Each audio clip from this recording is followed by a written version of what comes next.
So let's think about this. Let's pretend I am a mad scientist and I love conducting experiments on people.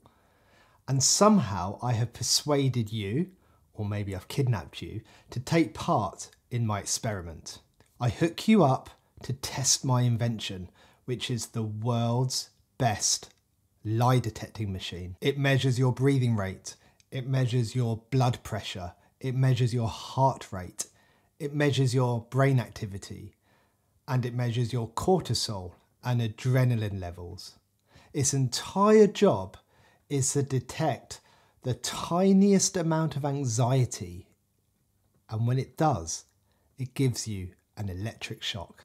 But that's okay, right? Your only job is to switch off your anxiety. So there's not even the smallest, teeniest amount, and you'll be spared the electric shock. How do you think you would do? What would happen if I cranked up the electric shock so high it would likely fry you? Then what? Even though your life depends on you not feeling any anxiety, could you? Could you turn your anxiety off? And I'm sure most people have said, impossible, it's an anxiety-provoking situation, so I am going to feel some anxiety, I just can't turn it off. You are going to find yourself in situations where you feel anxious. And when that anxiety shows up, you're not going to be able to just turn it off. In previous videos, we've discussed that avoidance does not work in the long term. You could avoid situations that make you anxious, but then what you find is that your world shrinks down massively. And there is often a message in our emotions. I am anxious or I am worried because I care about something. You are supposed to feel your feelings. And we also know that getting caught up with and struggling with anxiety doesn't work either. You might feel overly anxious in social situations because you feel you may be judged and rejected. You don't want that feeling of anxiety, so you avoid socializing. You don't take people up on invitations to go out, which impacts relationships and friendships. And when it comes to an event that really is unavoidable, then the anxiety is going to be even worse. Plus, having little in the way of friends or relationships due to avoidance maintains that feeling of being rejected. Or perhaps you feel anxious in social situations and instead of avoiding them completely, you go, but you cope by drinking alcohol to get through it. And this probably works in the short term, but then you wake up with a hangover, you wake up feeling tired, you check your wallet or your banking app and realise you spent far too much money. So now you have to deal with all of those unpleasant feelings as well. And there are going to be times where alcohol simply isn't available. And that's going to make the anxiety feel even worse, as that's the coping strategy taken away from you. So what can we do instead? Let's try and demonstrate this with an experiential exercise. So this is going to be in two parts. We're going to do one part now and the other part a bit later on in this video. So I'm going to invite you to hold your breath, and you're going to need something to time yourself with. So a watch, a clock, a phone, something like that. I want you to hold your breath as long as you can and time it. And once you have finished, please write down the time you held your breath for. So pause the video here, start a timer, hold your breath, write down how long you did it for, and then come back and resume this video. Good luck.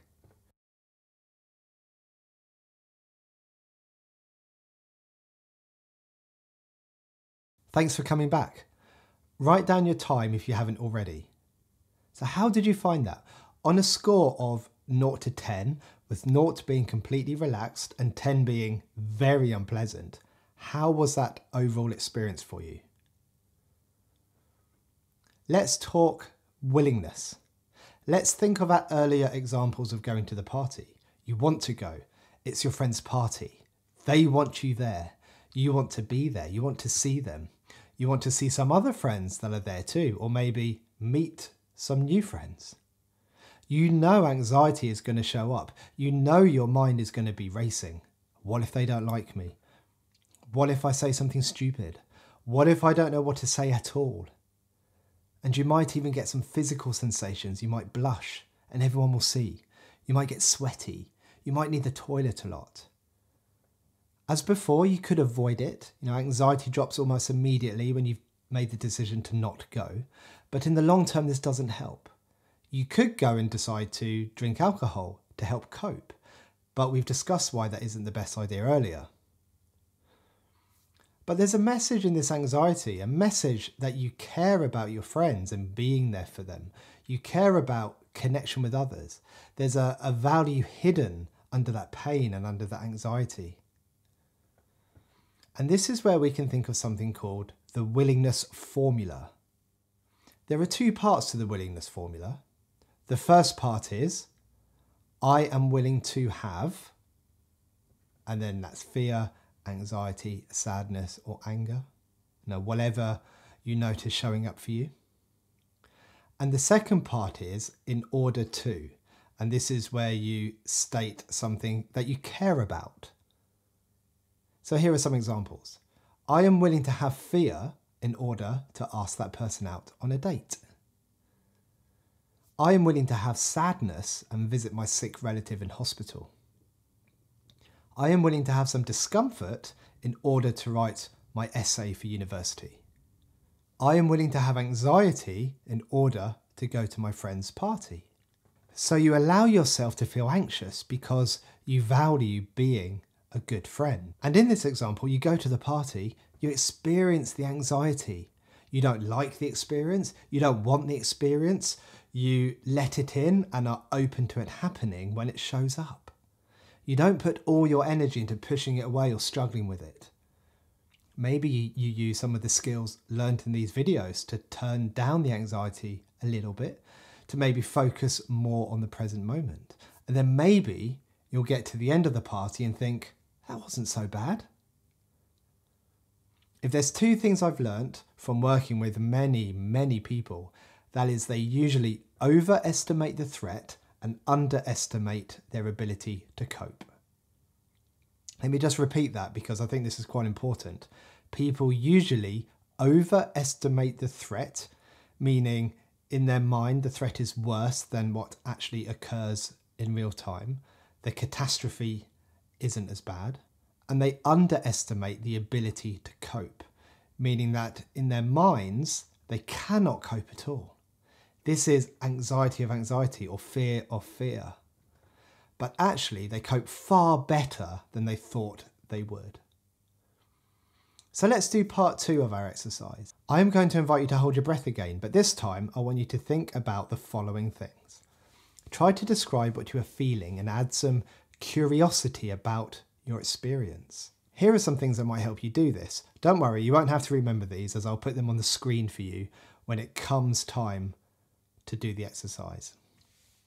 So when you want to breathe, notice where in your body that urge is coming from. Try to be a bit curious about this. Is it coming from your body? Then which part? Is it coming from your chest or your stomach or maybe from your throat? Try to use describing words like tight, tense, relaxed, uncomfortable, instead of evaluating or judging words like good, bad, right or wrong.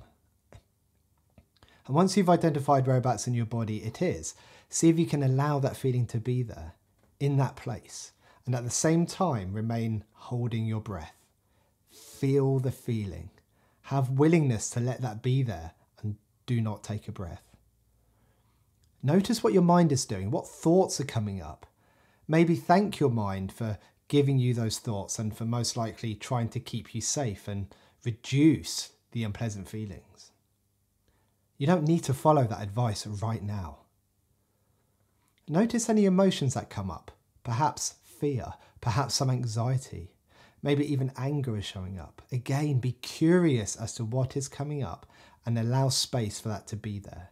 You can notice that and you can experience that without taking a breath. Other than noticing the urge to breathe, your body is also doing other stuff. What else can you feel?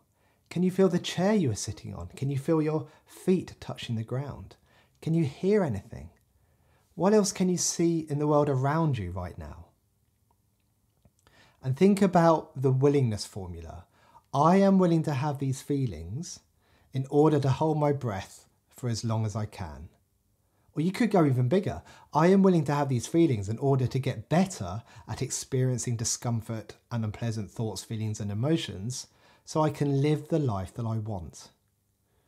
And even go as far as shifting it as an unwelcome experience to a welcome one. Acknowledge that when an urge to breathe comes, you are not breathing on purpose. You are owning that urge.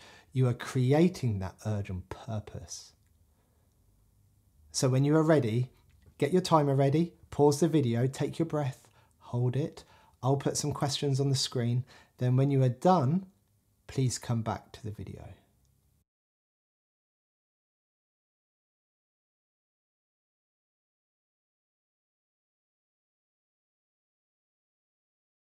Welcome back.